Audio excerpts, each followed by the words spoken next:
Vamos ouvir a palavra de Deus neste momento com o título Última Oportunidade. Capítulo 24 de Mateus, versículos 37 a 39, temos as palavras de Jesus seguintes: E como foi nos dias de Noé, será também a vinda do Filho do Homem. Porquanto assim como nos dias anteriores ao dilúvio, comiam, bebiam, casavam e davam-se em casamento, até o dia em que Noé entrou na arca, e não o perceberam, até que veio o dilúvio e os levou a todos. Assim será também a vinda do Filho do Homem. Prezados ouvintes, todos nós, seres humanos, conhecemos por experiência própria que a nossa vida está cheia de últimas oportunidades. Quando as perdemos, temos aborrecimentos diversos, frustrações, desânimos, e alguns têm consequências de longo alcance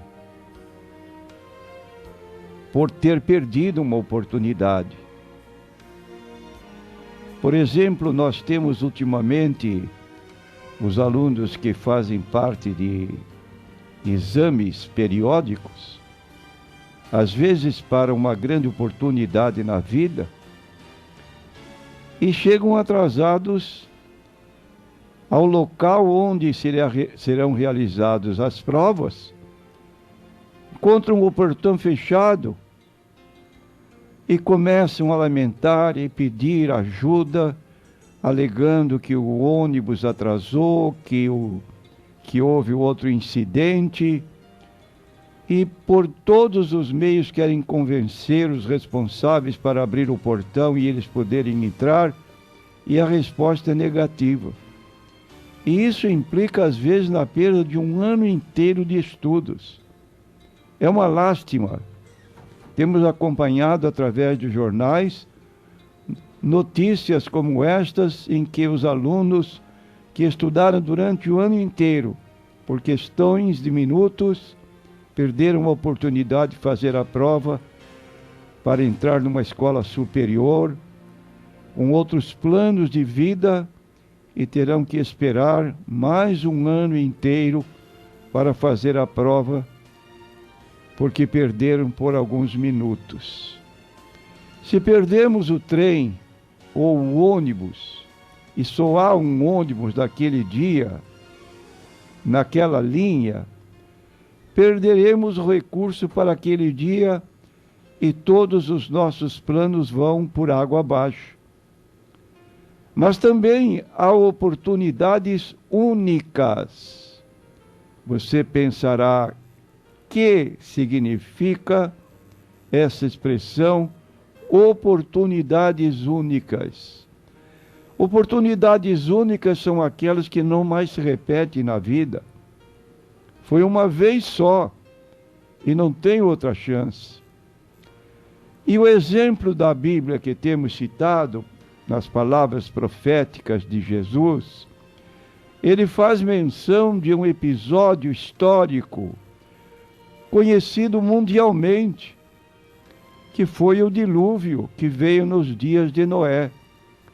No capítulo 6 do livro de Gênesis, vamos encontrar que a maldade dos contemporâneos de Noé tinha aumentado em tal grau de periculosidade que Deus não tolerou mais a vida daquela população daqueles dias.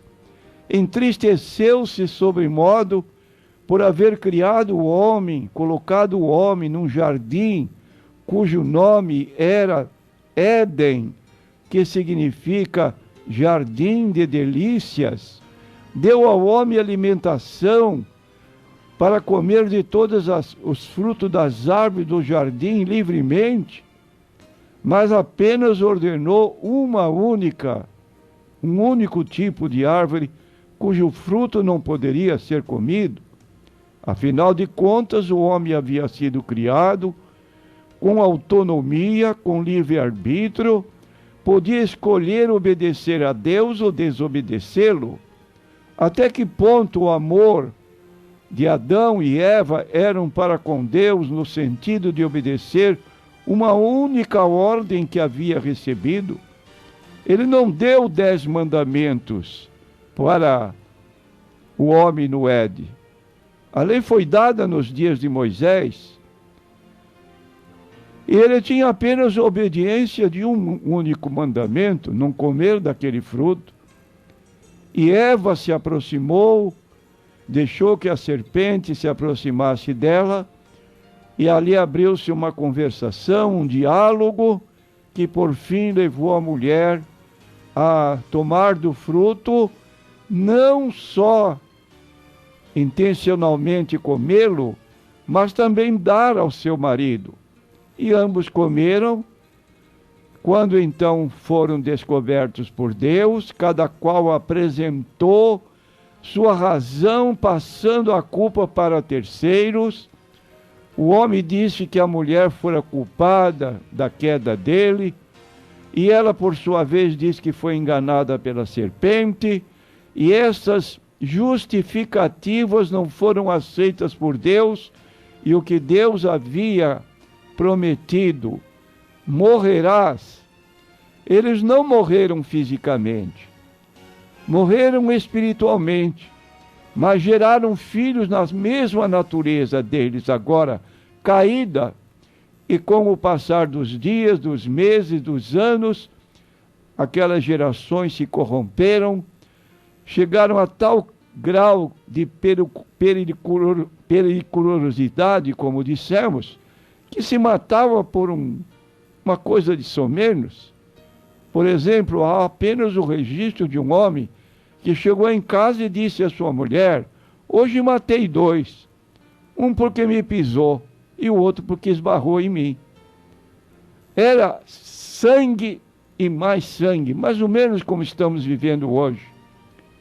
E assim Deus preparou Noé para levantar, para fazer uma arca, cuja duração foi de 120 anos.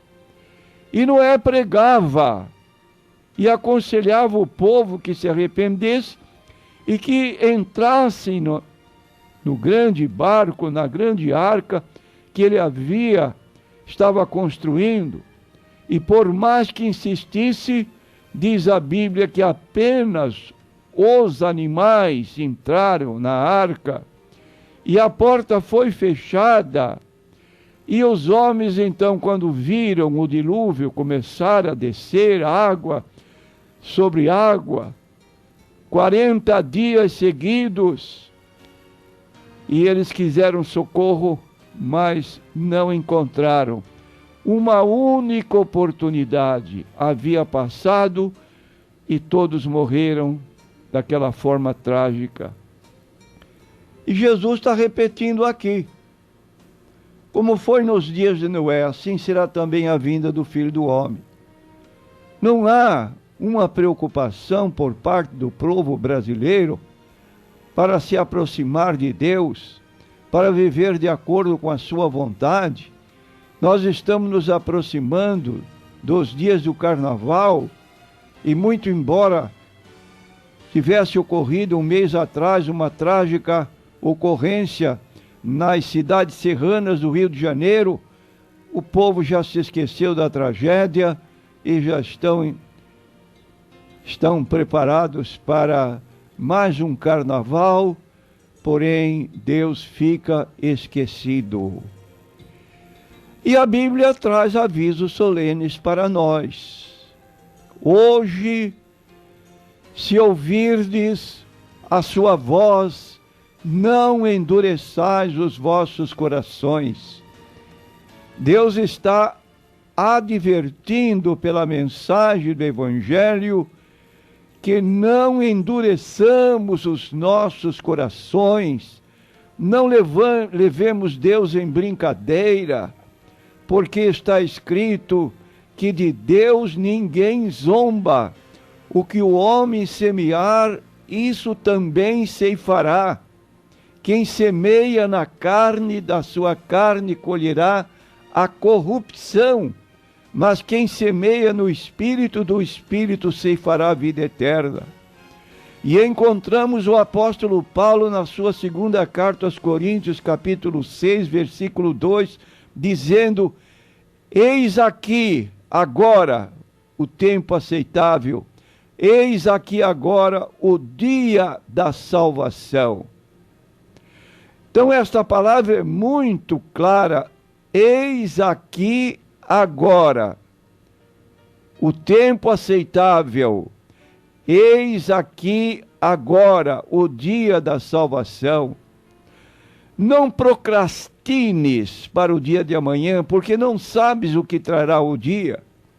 E quantas oportunidades então são perdidas em nossa vida por ignorarmos que aquela que nos foi dada foi a última para alcançar um bem terreno e também para alcançar a salvação das nossas almas. Ninguém sabe se amanhã ainda haverá uma oportunidade, e a oportunidade pode ser a última para você. Então nós dizemos com a Bíblia Sagrada que é preciso estarmos preparados para o evento que a Bíblia fala nas palavras de Jesus, que vai se repetir ou vão se repetir os dias como foram nos dias do dilúvio. E aproveite agora a oportunidade. Fazendo o que, você perguntará? Fazendo o que está escrito na Bíblia Sagrada, por exemplo, no livro de Romanos capítulo 10, o apóstolo Paulo levanta várias perguntas sobre pessoas que às vezes querem obter a salvação, mas não sabem como.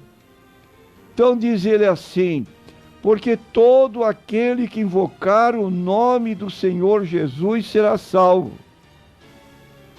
Agora ele pergunta: como, pois, invocarão aquele em quem não creram? E continua: e como crerão naquele de quem não ouviram? E continua a pergunta: e como ouvirão se não há quem pregue?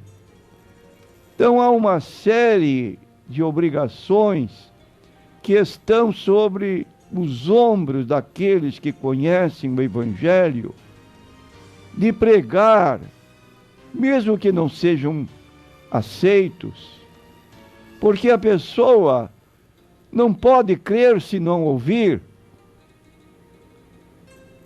E então está perguntando: e como crerão, se não há quem pregue? E como virão? E crerão?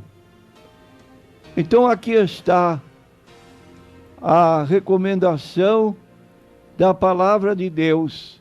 E concluindo esta mensagem, no capítulo 19 do livro do Evangelho segundo escreveu Lucas, fala de um homem que aproveitou a oportunidade que lhe caiu às mãos, não deixou escapar.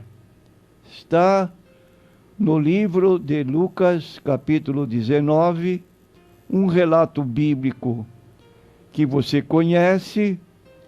Tendo Jesus entrado em Jericó, ia passando, e eis que havia ali um homem chamado Zaqueu, e era este um chefe dos publicanos, e era rico. E procurava ver quem era Jesus, e não podia por causa da multidão, porque era de pequena estatura. E correndo adiante, subiu a um sicômoro para o ver, porque havia de passar por ali. E quando Jesus chegou àquele lugar, olhando para cima, viu-o e disse-lhe: Zaqueu, desce depressa, porque hoje me convém pousar em tua casa. E apressando-se, desceu e recebeu alegremente. E vendo todos isto, murmuravam, dizendo que entrara para ser hóspede de um homem pecador. E levantando-se Zaqueu, disse ao Senhor: Senhor, eis que eu dou aos pobres metade dos meus bens, e se em alguma coisa tenho defraudado alguém, o restituo quadruplicado. Agora a palavra que eu quero deixar para você, de ele não ter perdido a oportunidade. Disse-lhe Jesus: hoje veio a salvação a esta casa, pois também este é filho de Abraão, porque o Filho do Homem veio buscar e salvar o que se havia perdido. Foi o dia dele, de Zaqueu. Jesus passou por sua cidade, ele conhecia a fama de Jesus, demonstrou interesse em conhecê-lo pessoalmente, viu sua impossibilidade diante da multidão, era baixo de estatura, sabia que não podia ver Jesus no meio da multidão, viu a caminhada por onde Jesus seguia, avançou, subiu a uma árvore, lá ficou aguardando a passagem de Jesus. Pensava ele: estou aqui anônimo, ninguém me vê, eu vou ter oportunidade de vê-lo melhor do que os demais, porque vou vê-lo aqui de cima. Só que ele desconhecia que Jesus o conhecia, e conhecia muito mais o seu coração. Jesus parou, olhou para cima e disse: Zaqueu, desce depressa, hoje eu vou descansar em tua casa. Ele, incontinente, desceu, como diz o texto, não só apressadamente, mas também o recebeu alegremente. E espontaneamente ele fez uma confissão: eu vou dar aos pobres metade dos meus bens. E se eu tenho defraudado alguém, o restituo 4 vezes mais. Jesus notou que naquele coração havia ocorrido uma mudança radical, exatamente como Paulo escreve em 2 Coríntios 5,17, se alguém está em Cristo, é uma nova criação. As coisas velhas passaram e tudo se fez novo. E numa linguagem figurada, no livro de Ezequiel 36, 25 a 27, diz: tirarei o vosso coração de pedra e vos darei um coração de carne. Porei dentro de vós o meu espírito e farei que andeis nos meus caminhos e os observeis. É uma oportunidade. Hoje entrou salvação nesta casa. Foi a última oportunidade de Zaqueu, durante os seus dias, de ter visto Jesus e de ter aceito como Salvador. E ouviu a palavra de Jesus. Hoje entrou salvação nesta casa. Que você possa receber esta oportunidade da parte de Deus para se aproximar e fazer a vontade de Deus na sua vida. Amém.